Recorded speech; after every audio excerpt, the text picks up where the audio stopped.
ومن الناس من يشتري لهو الحديث ليضل عن سبيل الله بغير علم ويتخذها هزوا اولئک لهم عذاب مہین۔ اور لوگوں میں سے بعض وہ ہے جو لہو الحدیث بیکار بات کو خرید کے لے آتا ہے، لیضل عن سبیل اللہ تاکہ وہ اللہ کے راستے سے گمراہ کر سکے، بغیر علم بغیر علم کے، ویتخذها ہزوا اور وہ اللہ کی بات کو ہنسی مذاق میں اڑائے، اولئک لہم عذاب مہین انہی کے لیے رسوا کن عذاب ہے۔ اچھا، کس آدمی کی طرف اشارہ ہو رہا ہے؟ توجہ دیجیے گا ذرا، ایک دو منٹ چاہوں گا۔ یہ اشارہ ہے نضر بن حارث کی طرف، قریش کا ایک بڑا سردار تھا۔ جب یہ یمن شام کے علاقے کی طرف گیا تو وہاں سے جا کر پرانے کچھ داستانیں، جو پرانی ان کے کچھ جنگوں کی اور قوموں کی داستانیں تھیں، وہ اٹھا کے لے آیا، اور قصے کہانیاں تھیں، اور کچھ گانے بجانے والی ماہر قسم کی باندیاں تھیں، وہ اٹھا کر لے آیا۔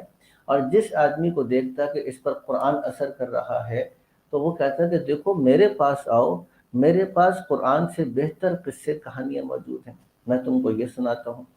اور پھر ساتھ میں کہتا ہے کہ یہ گانے بجانے والی جو عورتیں ہیں ان کا گانا سنو، تو ان کو خاص طور سے ان لوگوں کے اوپر مقرر کر دیتا جس پر اس کو لگتا ہے کہ کہیں اس نے قرآن کو سنا ہے اور قرآن اس پر اثر کر رہا ہے۔ تو میں اکثر کہا کرتا ہوں کہ نضر بن حارث کو وہ مسئلہ معلوم تھا جو آج کا مسلمان نہیں سمجھتا۔ کیا مسئلہ معلوم تھا؟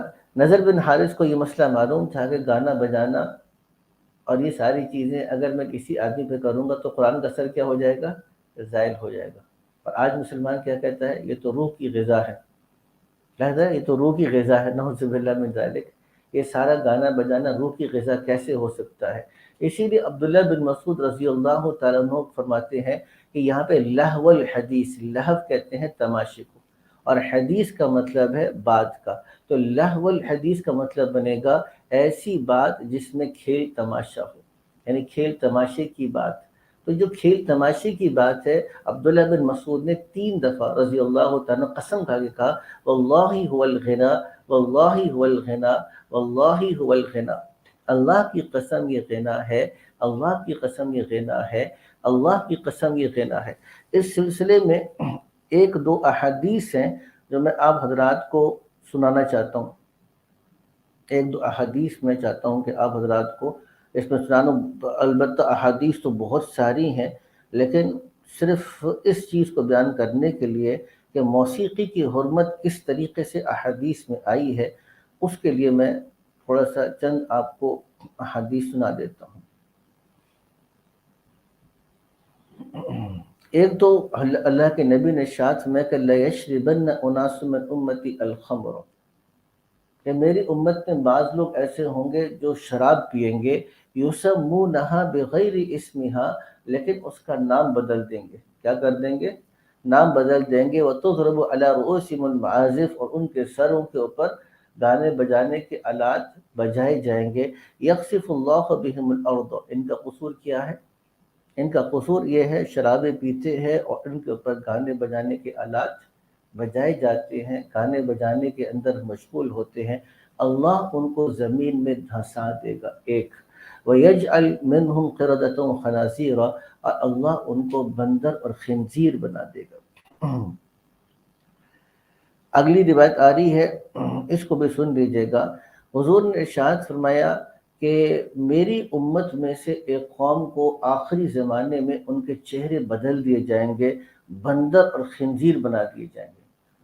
تو صحابہ کرام نے حیران ہو کے کہا کہ یا رسول اللہ، کیا وہ لا الہ الا اللہ کی گواہی دیتے ہوں گے اور اس بات کی گواہی دیتے ہوں گے کہ آپ اللہ کے رسول؟ حضور نے کہا کہ جی ہاں، وَيُصَلُّونَ، نمازیں بھی پڑھتے ہیں، توجہ دیجیے گا، نمازیں بھی پڑھتے ہوں گے، روزے بھی رکھتے ہوں گے اور حج بھی کرتے ہوں گے۔ اب صحابہ کرام نے پوچھا کہ ایک آدمی نمازی بھی ہے، روزہ بھی رکھتا ہے، حج بھی کرتا ہے، سارے کام کرتا ہے، پھر بھی کیا ہے؟ وہ خنزیر اور بندر بن جاتا ہے۔ تو پوچھا کہ یا رسول اللہ ان کا وبال کیا ہوگا؟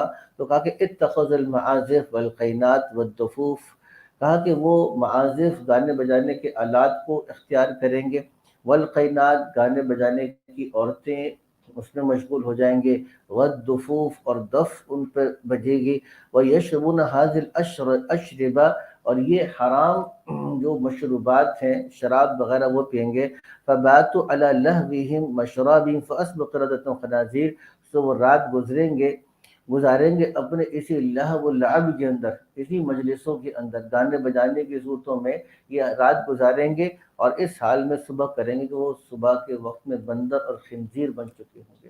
تو سورہ لقمان کے آغاز میں ہم لوگ پڑھ رہے ہیں، تو یہ میں نے دو روایت آپ کو نقل کر دی۔ اسی لیے ایک اور روایت میں حضور اکرم صلی اللہ علیہ وسلم نے کہا کہ جس دل کے اندر موسیقی داخل ہوتی ہے وہاں سے قرآن نکل جاتا ہے۔ ہمارے اسلامک یونیورسٹی میں ہمارے ایک اچھے دوست تھے، وہ حافظ قرآن تھے، ان کو ویسے شوق ہوا یہ جگجیت سنگھ کی غزلیں سننا شروع کر دی۔ ان سے مجھے پہلے پتہ چلا کہ جگجیت سنگھ کی غزلیں بھی ہوتی ہیں، اللہ کا شکر ہے، نہ ہمیں پہلے پتا تھا نہ بعد میں کبھی جگجیت سنگھ کی غزلوں کا ہمیں شوق ہوا، لیکن 18 سپارے بھول گئے۔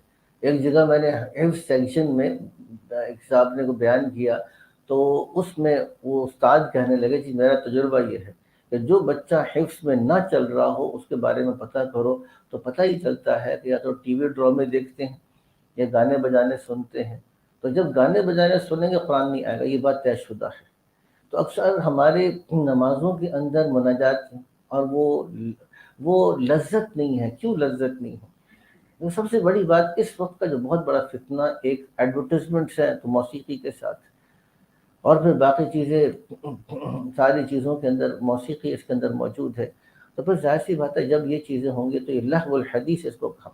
اچھا، اسی طریقے سے دوسری چیزیں جو اس طرح ٹی وی ڈراماز ہیں یا فلمیں ہیں یا سپورٹس ہیں، اس کے اندر حتی الامکان ایک تو سپورٹس کا کھیلنا، پروڈکٹیو سپورٹس ہیں اس کے بارے میں بتا چکا، وہ ٹھیک ہے، سائیکلنگ کریں، ہارس رائڈنگ کریں، تیر اندازی کریں، نشانہ بازی کریں، سوئمنگ کریں، بہت اچھا کھیل ہے، کرکٹ ہے، فٹ بال ہے، ہاکی ہے، لان ٹینس ہے، ٹیبل ٹینس ہے، یہ سب پروڈکٹیو گیمز ہیں، آپ اس کو کریں تو اس میں کوئی نقصان کی بات نہیں۔ لیکن ایک ہے ان ساری چیزوں کو دیکھنا کہ پوری قوم اعتکاف کی صورت میں بیٹھی ہوئی ہے اور بیٹھ کر کیا کر رہی ہے، وہ میچز دیکھ رہی ہے، تو یہ بھی اس لہو الحدیث میں آتا ہے۔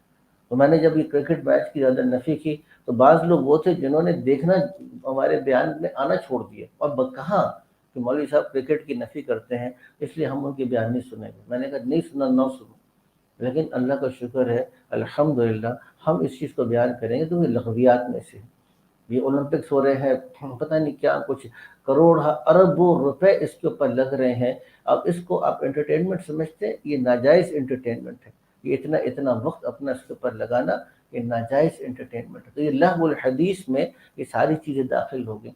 کتنی چیزیں میں نے بتائیں؟ لہو الحدیث کی پہلی بات موسیقی، گانا بجانا، جتنی اس کی محفلیں مجلسیں ہیں، یہ لہو الحدیث بیکار لغو لا یعنی بات میں داخل ہو گئیں۔ اچھا، ٹی وی ڈراماز، ایسے ناول وغیرہ، اچھا چلیں بعض ناول ایسے ہوتے ہیں جس میں کوئی دینی ٹچ ہوتا ہے، جیسے نسیم جازی کے ناول، اس میں بھی بعض باتیں تھوڑی سی اتنی ٹھیک نہیں ہیں، لیکن چلیں پھر بھی گنجائش اس لیے دے سکتے ہیں، کہیں نہ کوئی انسان کو تاریخ کا علم ہو جاتا ہے، کچھ نہ کچھ انسان کو اس میں ایک جذبہ بن جاتا ہے، چلے کہیں نہ کہیں کچھ نہ کچھ آپ گنجائش دے سکتے ہیں، تو کوئی نہ کوئی آپ کو، یا اس میں آپ کی زبان بہتر ہوتی ہے، اردو دانی اچھی آتی ہے، اچھے الفاظ آ جاتے ہیں، کچھ نہ کچھ آپ کو اس میں فائدہ ہوتا ہے۔ لیکن خالصتاً جو افسانوی اور عشقیہ ناولز ہیں، اور جس میں انگلش کے اندر بھی اس میں چلے ہیں، خاص طور پہ فکشن ہے، اور انگریزی کے ناول ایسے ہوتے ہیں، وہ کیا نام تھا اس رائٹر کا، ہمیں بھی شوق تھا اس کا پڑھنے، سڈنی شیلڈن کا، اور انتہائی بیہودہ، اب دیکھتے ہیں تو یاد آتا ہے کہ یہ تو بہت ہی انتہائی، اس کے اندر سڈنی شیلڈن کے اندر بیہودہ باتیں بھی ہوتی تھیں، انتہائی اخلاق سے گری باتیں بھی ہوتی تھی، اور اسٹریٹ قسم کی لینگویج بھی ہوتی تھی، تو اس میں صرف انگریزی نہیں آپ کی ہوتی، آپ کی بہت سی چیز متاثر ہو رہی ہوتی ہیں۔ تو دوسری چیز یہ ہے کہ یہ ساری جو چیزیں اس میں داخل ہو گئیں۔ تیسری چیز میں نے عرض کی، یہ سپورٹس میں بہت سے کھیل ایسے ہیں جو خود اپنی ذات میں لا یعنی ہیں، اور پروڈکٹیو گیمز بھی اگر ہوں تو ان کو اس طریقے سے بیٹھ کر دیکھنا یہ لہو الحدیث میں ہے۔ جی حضرت آپ کچھ کہتے ہیں؟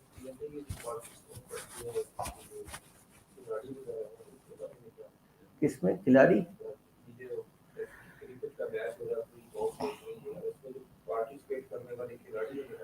اب دیکھیں جو پارٹیسپیٹ کر رہا ہے وہ تو چلیں اس نے کسی درجے میں پروفیشن اپنا بنایا ہوا ہے، لیکن یہ کوئی پروفیشن کو بہت زیادہ قابل تعریف پروفیشن نہیں ہے، یہ ایسا پروفیشن نہیں ہے جس کو شرعی اعتبار سے ہم کو بہت پسندیدہ سمجھیں گے. ہاں لیکن اس کو حرام بھی نہیں کہیں گے، یہ نہیں کہیں گے کہ جو آدمی کھلاڑی ہے اس کی آمدنی حرام ہے، کیونکہ بہرحال کھیلنا کوئی حرام عمل نہیں ہے، کھیلنا جو ہے بس وہ میں کہنا اس وجہ سے پروفیشن تو وہ بہت اچھا پسندیدہ نہیں ہوگا، لیکن جو آدمی اگر یہ سپورٹس میں ہے اور سپورٹس کے ذریعے سے اس کے ذریعے آمدنی ہے تو اس کی آمدنی کو ہم حرام نہیں کہیں گے. آگے چلیے.